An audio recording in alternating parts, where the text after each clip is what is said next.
Welcome to Radha channel. ನೋಡಿ ನಾನಿವತ್ತು ನಾವು ಮಾಡೋ ದೋಸೆ ಮಾಡಿ ತೋರಿಸ್ತಾ ಇದ್ದೆ. ತುಂಬ ಖುಷಿ ಆಯ್ತು, ಎಲ್ಲರಿಗೂ ಒಳ್ಳೆ ತುಂಬ ರುಚಿ ಇತ್ತು ಅಂತಾರೆ. ಬೇರೆ ಟೇಸ್ಟ್ ಬರುತ್ತೆ ನಿಮ್ಮ ಮನೆ ದೋಸೆ ಅಂತೇಳಿ ಎಲ್ಲ ಹೇಳ್ತಾ ಇರ್ತಾರೆ. ಹಾಗೆ ಹಂಗಾರೆ ಕಾಂಬೇಳಿ ನಾನಿವತ್ತು ಅದನ್ನೇ ಮಾಡಿ ತೋರಿಸ್ತಾ ಇದ್ದೆ. ನೋಡಿ, ಈ ಲೋಟದಲ್ಲಿ 4 ಲೋಟ ಅಕ್ಕಿ ತಗೊಂಡ್ರೆ ಅದೇ ಲೋಟದಲ್ಲಿ ನೋಡಿ ಅವಲಕ್ಕಿ ಇಷ್ಟು, ಉದ್ದು ಸಹ ಇಷ್ಟೇ, 1 ಮುಷ್ಟಿ ಕಡಲೆಬೇಳೆ, 2 ಟೀ ಚಮಚ ಮೆಂತೆ, ಇದಿಷ್ಟನ್ನು ಒಟ್ಟಿಗೆ ಅವಲಕ್ಕಿ ಒಂದು ಎಲೆ ಅವಲಕ್ಕಿ ಹಪ್ಕೊಯ್ ಕಡೆಗೆ ಹಾಕಂಬ. ಇದಿಷ್ಟನ್ನು ಲಾಕ್ ಮಾಡಿ ತೊಳೆದು ನೆನೆಸಿಟ್ಟು ಬಿಡಬೇಕು ಒಂದು 3 ಗಂಟೆ. 3 ಗಂಟೆ ಸಹ ಬೇಕಾಯ್ತು, 1 ಗಂಟೆ ನೆನೆಸಿರು ಸಾಕು. ಅರ್ದು ಸರಿ ಹುದುಗು ಬರಬೇಕು ನಮಗೆ ಹಿಟ್ಟು. ಈಗ ಸಾಯಂಕಾಲ ಅರ್ದ್ರೆ ಹೊರಗೆ ಇಡಬೇಕು, ಅಥವಾ ಬೆಳಿಗ್ಗೆ ಅರ್ದ್ರೆ ಸಾಯಂಕಾಲಕ್ಕೆ ಹುದುಗು ಬತ್ತು ಫ್ರಿಜ್ಜಲ್ಲಿ ಇಟ್ಟು ಬಿಟ್ಕೊಳ್ಲಾಕ. ಹಾಗೆ ಹೇಗೆ ಬೇಕಾದ್ರೆ ಮಾಡಬೇಕು. ನಾನು ಹೆಚ್ಚಾಗಿ ಬೆಳಿಗ್ಗೆ ಅರ್ದು ಇಟ್ಟು ಬಿಡೋದು, ಸಾಯಂಕಾಲ ಫ್ರಿಜ್ಜಲ್ಲಿ ಇಟ್ಟು ಬಿಡೋದು. ಮತ್ತು ಸಾಯಂಕಾಲ ಅರಿವು ಕೆಲಸ ಇರೋದಿಲ್ಲ. ಹಾಗೆ ಒಂದು ನಿಮಗೆ ಸಾಯಂಕಾಲ ಅರಿವಿದ್ದಾರೆ ಹಾಗೆ ಹೊರಗೆ ಇಟ್ಟು ಬಿಡಬೇಕು ಹಿಟ್ಟು. ಹಾಗೆ ಮಾಡ್ಕೊಂಡ್ರೆ ಸರಿ. ನೋಡಿ, ಬೆಳಿಗ್ಗೆ ಬೇಗ ನೆನೆಸಿಟ್ಕೊಂಡಿದೆ, ಅರ್ಧ ಹಿಟ್ಟಾಯಿತು. ಇನ್ನು ಸಾಯಂಕಾಲಕ್ಕೆ ಸ್ವಲ್ಪ ಹುದುಗು ಬತ್ತಲ್ಲ ಫ್ರಿಜ್ಜಲ್ಲಿ ಇಟ್ಕೊಂಡು ಬಿಡೋದು. ಹಾಗೆ ನಿಮಗೆ ನಾನು ಸಾಯಂಕಾಲ ಸ್ವಲ್ಪ ಹುದುಗು ಬಂದಮೇಲೆ ಒಂದು 4 ಗಂಟೆ ಹೊತ್ತಿಗೆ ದೋಸೆ ಮಾಡಿ ತೋರಿಸ್ತೆ. ಒಂಚೂರು ಹಿಟ್ಟಲಾಗಿ ಹುದುಗು ಬಂದಿದೆ ನೋಡಿ, ಎಷ್ಟು ಫುಲ್ ಆಯ್ತಲ್ಲ. ಈಗ ಇದನ್ನು ದೋಸೆ ಮಾಡಿ ತೋರಿಸ್ತೆ. ಹಿಟ್ಟು ಸರಿ ಒಂದು ಸಲ ಮಚ್ಕೊಂಬ. ಹೀಗೆ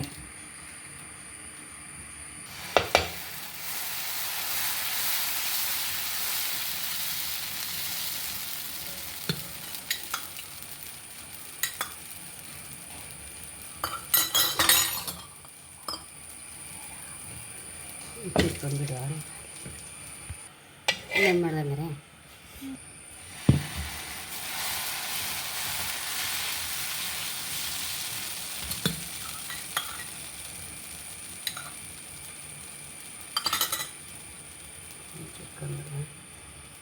ನೋಡಿ, ದೋಸೆ ಕಡ್ಡ ಹಾಕೊಂಡ. ನೋಡಿ, ರೋಸ್ಟ್ ದೋಸೆ ಬೇಕಾದ್ರೆ ರೋಸ್ಟ್ ದೋಸೆ, ದಪ್ಪ ದೋಸೆ ಬೇಕಾದ್ರೆ ದಪ್ಪ ದೋಸೆ ಸಹ ಮಾಡಿ. ಹೀಗೆ ಮಾಡಿದ್ರೆ ದಪ್ಪ ದೋಸೆ ಆಗಿರ್ತದೆ.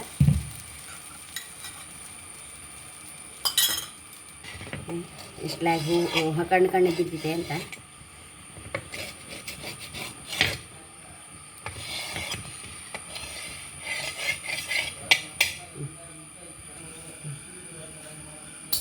ನೋಡಿ, ನಾನು ಈ ದೋಸೆ ಇವತ್ತು ಕಾಯಿ ಹುಳಿ ಮಾಡಿದ್ದು, ಕುಂಬಳಕಾಯಿ ಕಾಯಿ ಹುಳಿ ಮಾಡಿದ್ದು. ಕಾಯಿ ಹುಳಿ ಹಾಕಿ ಮುಳ್ಸಿ ತಿನ್ನಲಿಕ್ಕೆ ಹೈ ಕ್ಲಾಸ್ ಆಗುತ್ತೆ. ನೋಡಿ, ಲಕ್ಷ್ಮಿಗೆ ನಾನು ಅವಳು ಇವಳು ಹೇಳಿದ್ಕೊಂಡು ಕೆಲವರಿಗೆಲ್ಲ ಏನೋ ಬೇಜಾರಾಗಿದೆ. ಎಂತ ಅಂದರೆ, ನಾನು ಈ ಮನೆಗೆ ಬರುವಾಗಲೇ ನಮ್ಮ ಮನೆಗೆ ಬಂದು ಕೆಲಸಕ್ಕೆ ಸೇರ್ಕೊಂಡಿದ್ಲು. ಹಾಗೆ ನಾವೆಲ್ಲ ನೀನು ಹೇಳಿ ಅಭ್ಯಾಸ. ಎಲ್ಲರೂ ಹಾಗೆ, ನಮ್ಮ ಅತ್ತೆ ಹಾಗೆ ಹೇಳ್ತಾಯಿದ್ರು, ಎಲ್ಲರೂ ಹಾಗೆ ಹೇಳ್ತಾಯಿದ್ರು, ನನಗೂ ಹಾಗೆ ಅಭ್ಯಾಸ ಆಯಿತು. ನಮ್ಮ ಅತ್ತೆ ಇರ್ಬೋದು ಅಂತ ಹೇಳ್ತಾಯಿದ್ರು. ಹಾಗೆಲ್ಲ ಸುಮ್ಮನೆ ಎಣಿಸ್ಕೊಂಡು ಇರ್ಬೋದು ಅಂತೇಳಿ ಹಾಗೆ ಯಾಕೆ ಎಣಿಸ್ಕೊಂಡು ಬ್ಯಾಡ್ದು ಮಾತು ಹೇಳಬೇಕು. ನಮ್ಮ ಮನೆಗೆ ನಾನು ಬರುವಾಗಿದ್ದ ಕೆಲಸದವಳು. ಹಾಗೆ ನಾವು ಅಷ್ಟು ಮರ್ಯಾದೆ, ಎಷ್ಟು ಮರ್ಯಾದೆ ಕೊಡ್ತೇವಳಿ ಈ ಬದಿ ಬಂದರೆ ನಿಮಗೆ ಗೊತ್ತಾಗುತ್ತೆ. ಹಾಗೆ ತರಕಾರಿ ಎಲ್ಲ ಮೂರು ಕೊಡೋದು ಎಲ್ಲ ನಮಗೆ ಅವಳೇ ಹೆಲ್ಪ್ ಮಾಡ್ತಾಳೆ.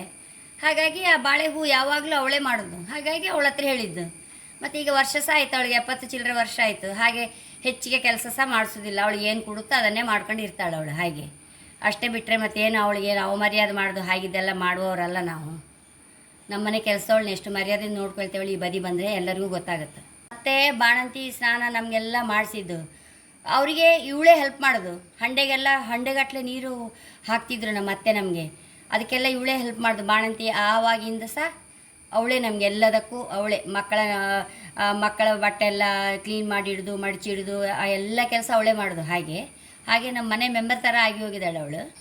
ಹಾಗೆ ನನ್ನ ಚಾನಲ್ ಇಷ್ಟ ಸಬ್ಸ್ಕ್ರೈಬ್ ಮಾಡಿ, ಲೈಕ್ ಮಾಡಿ, ಕಾಮೆಂಟ್ ಮಾಡೋದಂತೂ ಮರಲೇಬೇಡಿ. Thank you.